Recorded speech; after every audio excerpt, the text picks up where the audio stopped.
Монгол Улсын засгийн газраас 2016-аас 2020 онд хэрэгжүүлэх мөрийн хөтөлбөрийн төслийг танилцуулж байна. За бид Арс намын бүлэг дээр ярилцаад засгийн газрын дэвшүүлж байгаа мөрийн хөтөлбөр, засгийн газраас оруулж ирж байгаа төсвийн хүрээний мэдээлэл 2017-аас 18 оны төсвийн төсөөлөл, за мөн одоо 2016 оны төсвийн хуульд өөрчлөлт оруулах гэдэг энэ олон чухал асуудлуудыг ярилцсан. Ингээд өнөөдөр бид бас одоо мөрийн хөтөлбөр нь анхнаасаа намын мөрийн хөтөлбөртөөгөө зөрчилж байгаа. Өнөөдөр улс орны нийгмийн эдийн засгийн нөхцөл байдлыг бодиттой босаар дүгнж байгаа. Хийж байгаа, хэлж байгаа үйлдэл ажил нь дандаа өмнөхөө үүсгэсэн, өмнөх рүүгээ хамаг хар одоо бурууг чихэх гэж оролдсон, хариуцлагаас бултах гэсэн ийм одоо орлого байна гэж харж байгаа.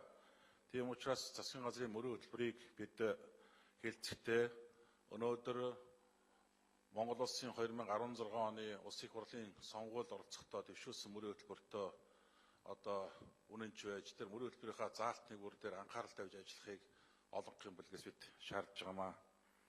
Тэгээ бид дүгнэлтээр та бүхэн танилцуулъя. За манай намын бүлгээс 2016 оны 8 дугаар сарын 17-ны өдөр Улсын их хурлын даргад Улсын их хурлын ээлж тус чуулганы нийгэм даруй зарлан хуралдуулах тухай тодорхой шаардлага өргүүлсэн.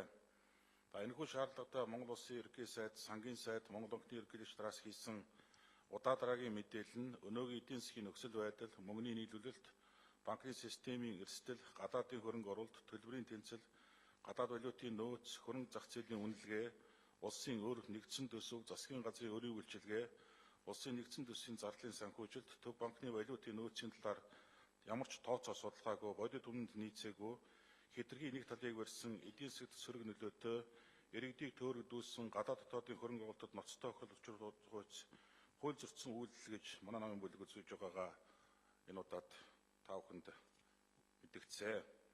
Улс их орныхоо нийгмийн эдийн засгийн байдалд үүсэдэг хүндрэлтэй асуудлыг Улсын их хурлын ээлж тус чуулганаар яаралтай авч хэлцэж, бий болсон нөхцөл байдлыг гарах арга замуудыг тодорхойлон төсөл хөтөлбөр бодлогуудыг тусгасан шийдвэрүүд гаргаж нэн даруй арга хэмжээ авч хэрэгжүүлэх хэрэгтэй байгаач мөн илэрхийлсэн. Ерөнхий сайд, сангийн сайд, Монгол банкны ерөнхийлөгч нарын олныг зочирдуулсан мэдээлэл энэхүү хууль бус үйлдэл нь Монгол улсад хүчин төгөлдөр мөрдөж байгаа хууль тогтоомжийг ностой зөрчиж байгаа төдийгүй тэдэнтэй харилцагтай тухай асуудлыг ч манай намын бүлгээс шаардаж байгаа билээ. Монгол улсад хүчин төгөлдөр мөрдөж байгаа хууль тогтоомжийг ностой зөрчиж байгаа мэргэжлийн засгийн газрын өндөр дээд албан тушаалтнуудын хууль бус үйлдлийг улсын хурлаас хаацайлж хамгаах шаардлагагүй гэж харж байгаамаа. Монгол улсын ерөнхий сайд, сангийн сайд, Монгол банкны ерөнхийлөгчдийн хууль бус болчингүй үйлдэлээс үүдэлтэйгээр тухайлбал Монгол банкны ерөнхийлөгчийн мэдээллийн дараа 24 цагийн дотор Чингис бондын өгөөж 547-оос 571 болж 5.4%-аар үнэн нь 9826%-аас 9787% болж огцон буурсан байна. Сангийн сайдын мэдээллийн дараа 24 цагийн дотор бондын өгөөж 593-аас 841 болж 42%-аар бондын үнэ 9762-аас 9450 бодлоо огцон буурсан байна. Мөн төгрөгийн ам доллартай харьцах ханш 2050-аас 2250 болж 200 гаруй төгрөгөөр огцон суларч улс их орны нийгмийн эдийн засгт ноцтой тохиолдол учруулж эхэлснийг улсын их хурлын энэ дээрээс эрх баригч олонход анхааруулж хуульд захирагдсан ард түмний эрх ашигыг дээдлэн ажиллахыг дахин сануулж байна. Монгол улсын 2016 оны төсвийн тухай хуульд нэмэлт өөрчлөлт оруулах тухай болон Монгол улсын засгийн газрын 2016-аас 20 онд хэрэгжүүлэх мөрийн хөтөлбөр мөн бусад энэ хуультай холбогдсон дагалдан гарч байгаа бусад хуулиудын төслүүд нь ард иргэд, бизнес эрхлэгч, баялаг бүтээгчид, төрийн албан хаагчид бидний хойшоо болсон оюутан залуусын эрх ашигыг үл хүндэтгсэн Монгол Ардын намын сонгуулийн мөрийн хөтөлбөртөө бүхэлдээ зөрчилдсөн эдийн засгийг улам бүр сөхрүүлэхүйц төсөл боллоо гэж манай намын бүлэг үзэж байна. Төсвийн орлогыг нэмэгдүүлэх, зардал бууруулах замаар төсвийг тэнцвэржүүлэхээр өргөмжлүүлсэн хуулийн төслүүдэд хувийн орлогын албан татварыг шатлалтай болгож, жилийн орлого нь 30 сая төгрөгөөр босоод огтон 10-25% болгон шатлал бий болгож, дарамтыг бол нэмэгдүүлж байна.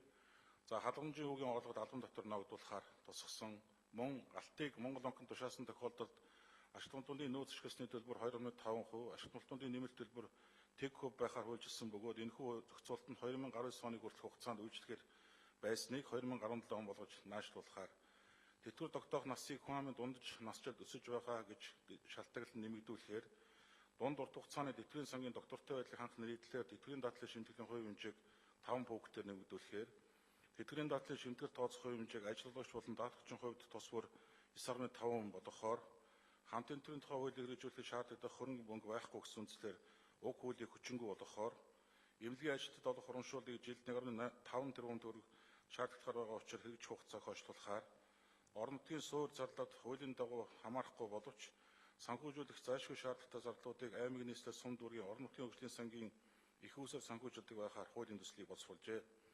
Мөн эрүүгийн хууль болон зөрчлийн тухай хууль, хөдлөх болон эд хөрөнгийн бус хөрөнгийн барь цааны тухай хуулийг дагаж мөрж хугацааг хойшлуулах хуулийн төсөл оруулж ирж байгаа нь эрх зүйн шинтгэлээс угарсан алхам болж байна. Тухайлбал зөрчлийн хууль хэрэгжснээр Монгол Улсын нийт 230 гаруй хууль тогтоомж заасан хууль зүйн нэгдсэн бодлогоор зэслэгдээгүй 1250 орчим зөрчлийг нэг стандартаар төрөлжүүлэн нэгтгэхээр байсан юм а. Цаашид зөрчлийг зөвхөн зөрчлийн тухай хууль зааснаар хуульд нэг бүр хэрэгжих, шударгаас бэхжих, хууль зүйн хариуцлагын тогтолцоо сайжрах, нийгмийн хэв журам нийтийн аюулгүй байдал хангагдах нөхцөлийг бүрдүүлэх хууль байсан. Гин буруугүй хүнийг ял шийдэхгүй байх, гин буруутай хүнд ял зашуулахгүй байх бодит нөхцөлийг бүрдүүлэхээр энэ хуулиуд гарсан. Эрхэм гишүүдээ Монгол Ардын нам өөрийн хөтөлбөртөө тусгаж ард түмэндээ өгсөн амлалтуудаас товч дуртахад хөтөлбөрийн амлалтын 1.1.11-т хүүхдийн мөнгийг хүүхэд бүрт ялгаргүй болгоно. 1.3.5-т үндэсний тэтгэлэг 70,200 төгрөгийг үргэлжлүүлэн олгоно. 1.3.13-т өндөр хөгжилтэй орнуудын ихтэй сургуулиудад бакалавр, магистр, докторийн сургалтын эсэгчдийг ил тод нээлттэй сонгон шалруулж сурагчдын тоог 2 дахин нэмэгдүүлнэ. 1.4.7-д цалин тэтгэврт итгэмжийг үе шаттай нэмэгдүүлэн хөдөлмөр эрхлэлтийг дэмжих замаар өрхийн дундаж олохыг өсгөх бодлого баримтлана. 1.5.8-д нийгмийн халамж тэтгэврт итгэмжийн хэмжээг нэмэгдүүлэх бодлого баримтлана. 2.2.8-д иргэд аж ахуйн нэгжүүдийн орлого, бизнес үйл ажиллагааг тэтгэсэн татврын таатай орчин бий болгоно. 2.3.2-д Монгол банк мөнгөний зохистой бодлогыг хэрэгжүүлснээр зээлийн хүүг бууруулна, Монгол төгрөгийн ханшийн уналтыг зогсооно. 2.7-гийн 4-д шинэ төрлийн татвар бий болгохгүй ба жилийн орлого нь 1.5 тэрбум төгрөгөөс бага орлоготой аж ахуйн нэгжүүдийн орлогын албан татварыг 1 куб болгон бууруулах бодлого баримтлана. 4.2.11-д төрийн албаагчдын цалин үе шаттай нэмэгдүүлнэ гэж тус заасан. Монгол Ардын нам сонгогч олон түмний өмнө авсан дээрх амлалтуудаас хуваагүйгээр ухарч байгаад харамсаж байна.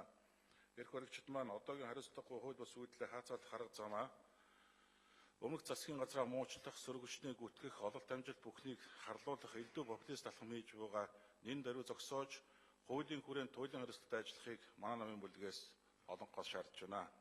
2012-оос 16 онд эдийн засгийн нөхцөл байдал хүндрэлтэй байсан хэдий ч ардчилсан нам эрх барьж байсан 4 жилийн хугацаанд нийгмийн халамжийг танссан, цалин бууруулсан, сайн хөтөлбөрүүдийг зогсоосон, ажлын байрыг танссан, эрх зүйн шинтгэлийг ухраасан аливаа үйлдэл гаргаагүй гэдгийг хариуцлагатайгаар мэдгэж байна. Анхаарал тавьсанд баярлалаа.